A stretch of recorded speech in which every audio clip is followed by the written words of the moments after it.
Composer Pritam చక్రవర్తి గారు recent గా ఇంటర్వ్యూలో అర్జిత్ రిటైర్మెంట్ రూమర్స్ వెనక అసలు రీజన్స్ గురించి మాట్లాడారు. ఆయన చెప్పిన ప్రకారం అర్జిత్ సింగ్ మీద చాలా ఎక్కువ ప్రెషర్ పడిందంట. నాన్ స్టాప్ సాంగ్స్ పాడాల్సిన ప్రెషర్. ప్రీతం ఏమన్నారు అంటే, ఎంత ప్రెషర్ వచ్చేసింది అంటే, ఒక స్టేజ్ లో అర్జిత్ నాకు ఇక ఈ పాటలు పాడాలని అనిపించడం లేదు అని చెప్పాడట.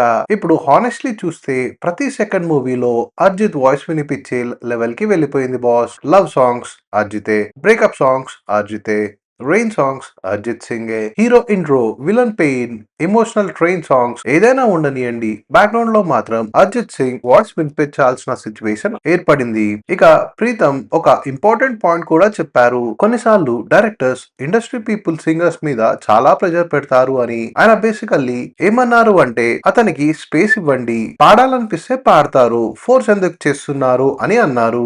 ఇంటర్నెట్ జనాలు కూడా దీనిపై రిలేట్ అవుతున్నారు. ఎందుకంటే బయట నుంచి ఫేమ్ గ్లామరస్ గా కనిపించిన కంటిన్యూస్ గా వర్క్ లోడ్ మెంటల్ గా ఎంత ఎగ్జాస్ట్ అవుతుందో ఈ అర్జిత్ విషయమే మనకు చూపిస్తుంది. మొత్తానికి ఫ్యాన్స్ ఏమన్నారు అంటే, అర్జిత్ సాంగ్స్ తక్కువ వచ్చినా పర్లేదు, కానీ అర్జిత్ సింగ్ హ్యాపీగా ఉంటే అంతే చాలు బాస్ అని అంటున్నారు. ఒక